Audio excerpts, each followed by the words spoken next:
بسم الله الرحمن الرحيم. الحمد لله رب العالمين، وصلى الله وسلم وبارك على سيدنا محمد النبي الأمي وعلى آله وصحبه أجمعين. أما بعد، فقد قال الله تبارك وتعالى في كتابه العزيز: يا أيها الذين آمنوا اذكروا الله ذكرا كثيرا وسبحوه بكرة وأصيلا. وقال الله تبارك وتعالى: والذاكرين الله كثيرا والذاكرات أعد الله لهم مغفرة وأجرا عظيما. وقال الله تبارك وتعالى: الذين آمنوا وتطمئن قلوبهم بذكر الله ألا بذكر الله تطمئن القلوب. ويقول النبي صلى الله عليه وآله وسلم: كلمتان خفيفتان على اللسان ثقيلتان في الميزان حبيبتان إلى الرحمن سبحان الله وبحمده سبحان الله العظيم، أو كما قال الرسول صلى الله عليه وآله وسلم. إخوتي وأحبتي في الله، أولا السلام عليكم ورحمة الله تعالى وبركاته. dhammaan walaalaha muslimiinta adduunka dacaladiis meel walba ay ka joogaan ayaan salaamayaa. salaan kadib, insha allahu tacaala mowduucayga maanta wuxuu ku saabsan yahay dikrullaahi tacaala iyo fadliga uu leeyahay. ilaahay subxaanahu wa tacaala oo la xuso iyo dikriga fadliga uu leeyahay ayay ku saabsan tahay muxaadaradeyda gaaban. saad la socotaan, ilaahay subxaanahu wa tacaala waa kan adduunyadaana keenay anagoo aanan ka codsanin. ilaahay subxaanahu wa tacaala kan manigiis iyo fadligiisa nagu keena wey. marka saa darteeda ilaahay subxaanahu wa tacaala wuxuu ina amrayaa in aan ka sheekayno ama aan xusno, mar kastaba carabkeena aan ka xusno, si aan ilaahay subxaanahu wa tacaala u weyneyno. dikriga asagana anaga ayaa darajo aakhire iyo mid adduunyaba ayaa ku gaaraynaa. ilaahay subxaanahu wa tacaala wuxuu leeyahay qur-aankiisa uu noogu sheegayaa aayaddan, wuxuu ku leeyahy ilaahay subxaanahu wa tacaala: wadhaakiriina allaha kathiira. waxaan ammaanaa buli ilaahay subxaanahu wa tacaala kuwa alla xusaan oo ragga ah in badan xusaan ayaan ammaanaa buu leeyahy ilaahay subxaanahu wa tacaala. iyo wadhaakiraati, gabdhaha alla xusaan oo dikriga alla ku mashquulsan mar kastaba, kuwa ayaan ammaanaa buu leeyahy ilaahay subxaanahu wa tacaala. intaa uguma herin, ilaahay wuxuu leeyahay: acadda allaahu, ilaahay wuxuu u diyaariyey kuwa daakiriinta ah oo ragga ah iyo gabdhaha daakiraadka ah,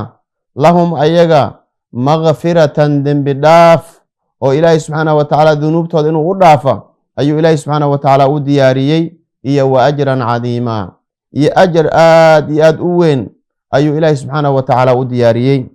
marka akhi lmuslim, ukhti lmuslima, haddii aad tahay qof islaam ah, haddii aad tahay qof mu'min ah, ilaahay subxaanahu wa tacaala dikrigiisa faa'iidada laga helaya wataa ilaahay subxaanahu wa tacaala dembigaada inuu kugu dhaafo oo ajar cadiim ahna qiyaamo uu kugu abaalmariya, taa ayaad faa'iidada ka gaaraysa ayay tahay. ilaahay aayad kale wuxuu ku leeyahay subxaanahu wa tacaala: yaa ayuha aladiina aamanuu dkuru llaha dikran kathiira. dikran qaliilan lama sheegin weli. yaa ayuha aladiina kuwii aamanuu alla iyo rasuul rumeeyenow, udkurullaaha ilaahay xusa oo carabkiina ka xusa, dikran xusid kathiiran ee badan. marka waxaad ogaanaysaa meesha ayada ah dikriga kathiirka ah ayuu ilaahay subxaanahu wa tacaala na amrayaa. maxaa yeelay qof waliba qofkuu ka dikri badan yahay ayuu ilaahay subxaanahu wa tacaala ridihiisa iyo wanaagiisa ugu dhow yahay. ilahay ayadda wuxuu raaciyey: wasabbixuuhu bukratan wa asila. wasabbixuuhu, ilaahay u tasbiixsada oo nazaha oo xumaan oo dhan ka fogeeya oo subxaana allaahi dhaha, bukratan subaxdii iyo wa asilan galabtiiba. labadaa waqti waa labada waqti oo marka malaa'igta oo xafadada ah acmaasha ee qorta ay isbedelaan. malaa'igta oo dadka macnaha mu'miniinta ah oo korkooda macnaha ku shaqeeyaan waa waqtiga isbedelaan way malaa'igta ayaga ah. marka ilaahayna wuxuuna amrayaa wasabbixuuhu bukratan wa asiila, subax iyo galabba ilaahay subxaanahu wa tacaala xusa. saa darteeda nabiga wuxuu leeyay sala allahu calayhi wa aalihi wasalam asagoo inoogu sheekaynaya dikriga fadligu uu leeyahay, alaa unabbi'ukum, xadiis oo abu dardaa uu warinaya wuxuu leeyahay nabiga, alaa unabbi'ukum, war ma idiin sheegaa? saxaabadiisuu la hadlayaa, adnu waad ku jirtaa ogow. alaa unabbi'ukum, war ma idiin khabraa bikhayri acmaalikum, camalka aad samaynaysaan midka ugu khayrka badan ma idiin sheegaa? wa askaaha cinda malikikum, camalka aad samaynaysaan midka idinku wanaag badan, idinku dahirsanaan badan boqorkiina agtiisa ma idiin sheegaa? wa arfacihaa fii darajaatikum, derajadiinana mid ugu macnaha ugu koreyn badan ma idiin sheegaa buu yiri rasuulka calayhi salaatu wasalaam, oo derajooyin sare aad ku gaaraysaan camalka asaga haddii aad samaysaan ma idiin sheegaa buu yiri rasuulka calayhi salaatu wasalaam. wa khayrin lakum min infaaqi dahabi walwariqi, inaad bixisaan xoolo, inaad bixisaan dahab, lacag inaad bixisaan wax idinkaga khayr badan ma idiin sheegaa buu leeyay rasuulka calayhi salaatu wasalaam. wa khayrin lakum min an talqow caduwakum, cadowgiin in aad la kulantaan oo aad jihaad aadaan wax idinkaga khayr badan oo idinkaga fadli badan ma idiin sheegaa buu leeyay rasuulka calayhi salaatu wasalaam. oo cadowga markaad la kulantaan maxaad kala kulmaysaan? fatadribuu acnaaqakum, idinka luqumihiin ay garaacaan, oo wayadribuu acnaaqahum, ayagana luqumuhu aad ka jirtaan oo aad dishaan ama ayagana in dilaan wax idinkaga khayr badan ma idiin sheegaa buu leeyay rasuulka calayhi salaatu wasalaam. intaa markuu saxaabada u soo tiriyey waxay dhaheen, qaaluu balaa yaa rasuula allah, rasuulka ilaahay oo noo sheeg, waa u baahanay arrintaa ayada ah. muxuu soo tiriyey rasuulka?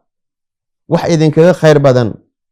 ma idiin sheegaa buu yidhi, camalka aad samaynaysaan oo idinku dahirsanaan badan, boqorkiina agtiisa laga jecel yahay, derajadiina ay ku kormaraysa, oo idinkaga khayr badan dahab iyo lacag inaad bixisaan, oo idinkaga khayr badan inaad macnaha jihaad aadaan, oo idinka la idiin dila ama aad wax dishaan wax idinkaga khayr badan ma idiin sheegaa? fiiri imisaa shay lasoo sheegay. markaasaa waxay dhaheen, haa rasuulka ilaahay oo noo sheeg. rasuulku wuxuu dhahay calayhi salaatu wasalaam, dikrullaahi tacaalaa,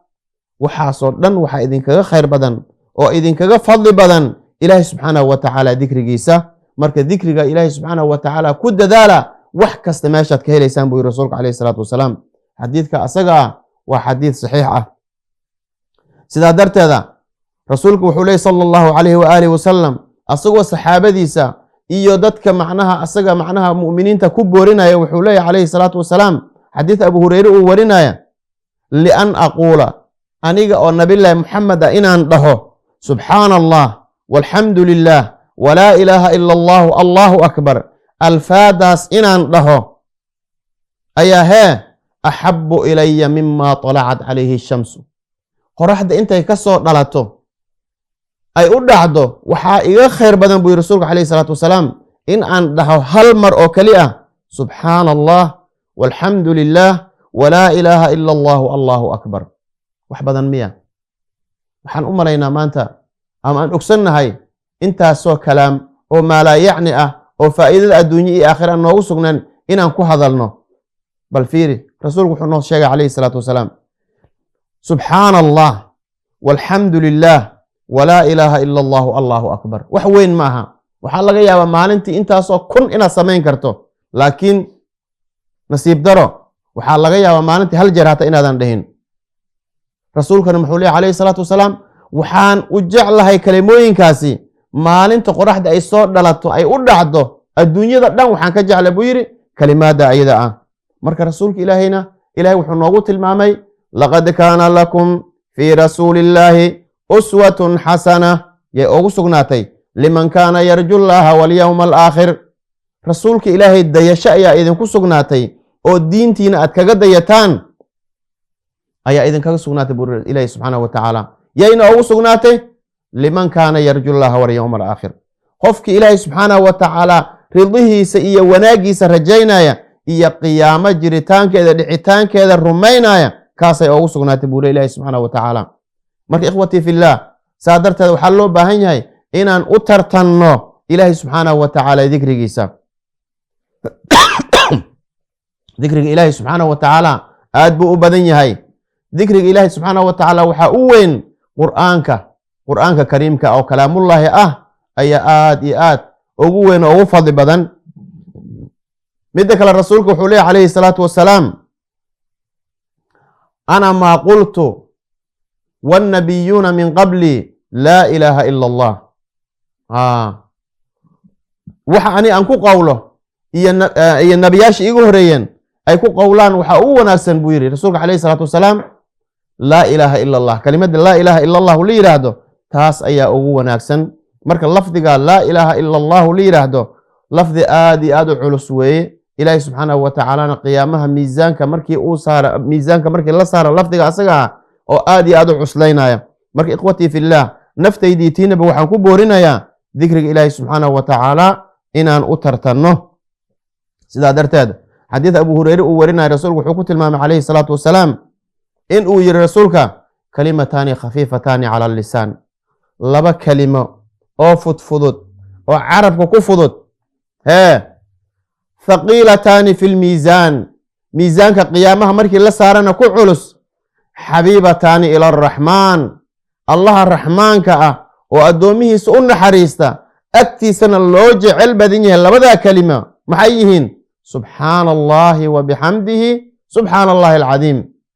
لبدا كلمة لبا آدي عجائب بدنوي رسولك حكوت المام عليه الصلاة والسلام واللبا كلمة فضفضت عرفك مركات كقد هيسا سبحان الله وبحمده سبحان الله العظيم كم عسلينا يان حتى تليفونك طمانك ديجيتاتا ويكيريهين وحالك يا وانت سوى تليفون إناد معناها قلبي وكوحيسته لكن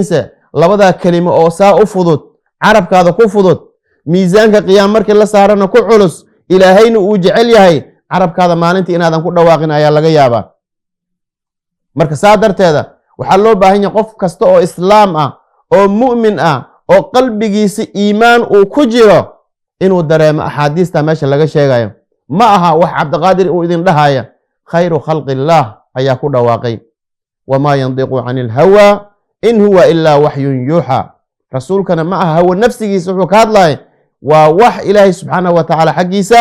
لوغا وحيودي سيدا درت هذا سبحان الله وبحمده سبحان الله العظيم إمسا جير أو يان مالنتي سمين كرنا وحبدن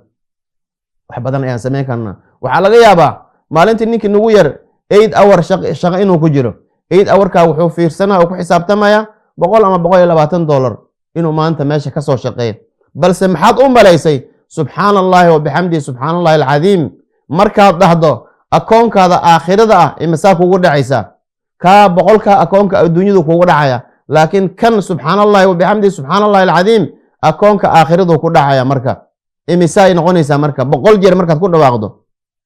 waa waxaan la soo koobi karin ilaahay subhanahu wa ta'ala uu ogsan yahay marka saadarteeda ilaahay subhanahu wa ta'ala dhikrigiisa ayuu nagu boorinaya aad iyo aad waxaa jirta axaadiis fara badan oo rasuulka calayhi salaatu wasalaam uu sheegaya oo dhikriga markaan annaga aad u jeclaano ilaahayna subxaanahu wa tacaala uuna jeclaanayo waxaa ka mid ah axaadiista ayada xadiis abu hureyre uu warinaya radia allahu canhu wa ardaa rasuulku wuxuu leeyay sala allahu calayhi wasalam qofkii yidhaahda laa ilaaha ila allahu waxdahu laa shariika lah laa ilaaha ilaah kale ma jiro ila allahu alli xaq lagu caabudo maahina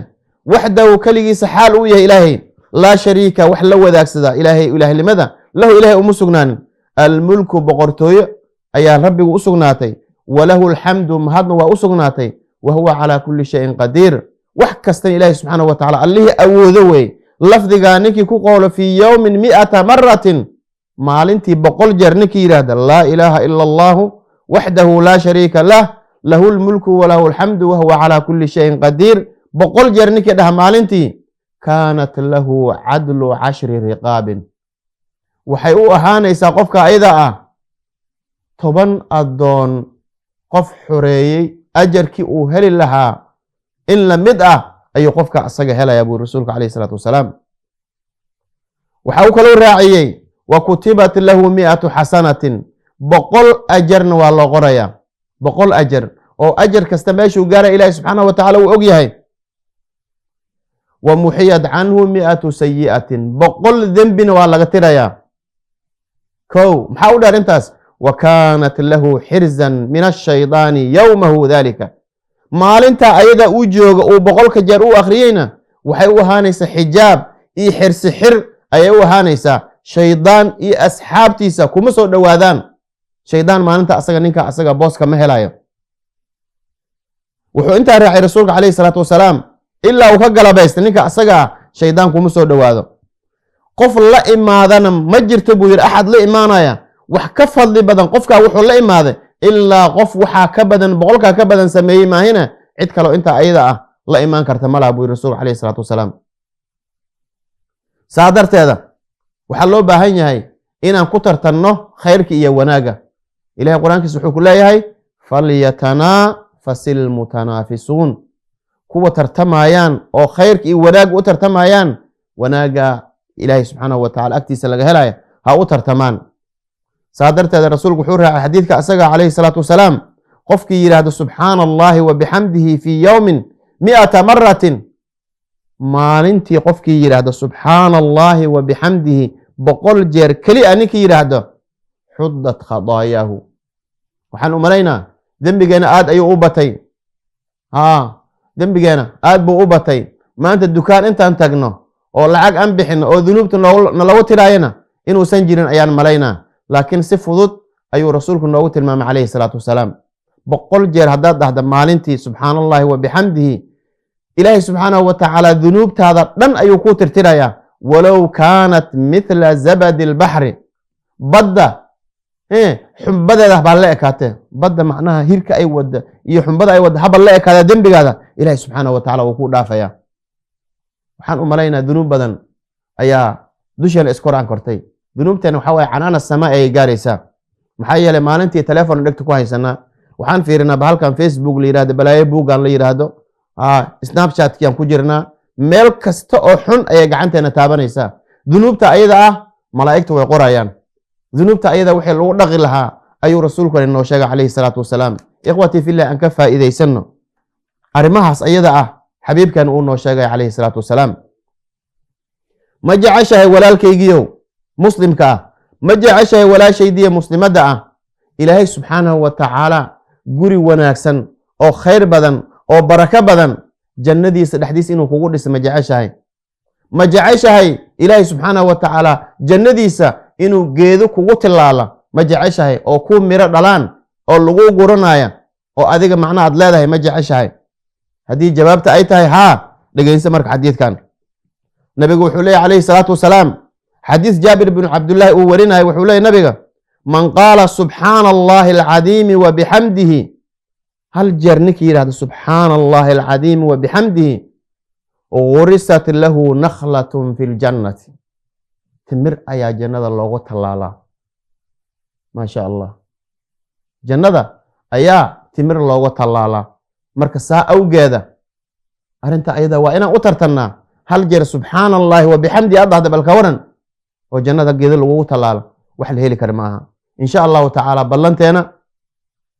inaan u tartanno dikriga ilaahi subxaanahu wa tacaala hal qisaan kusoo gebagabaynaya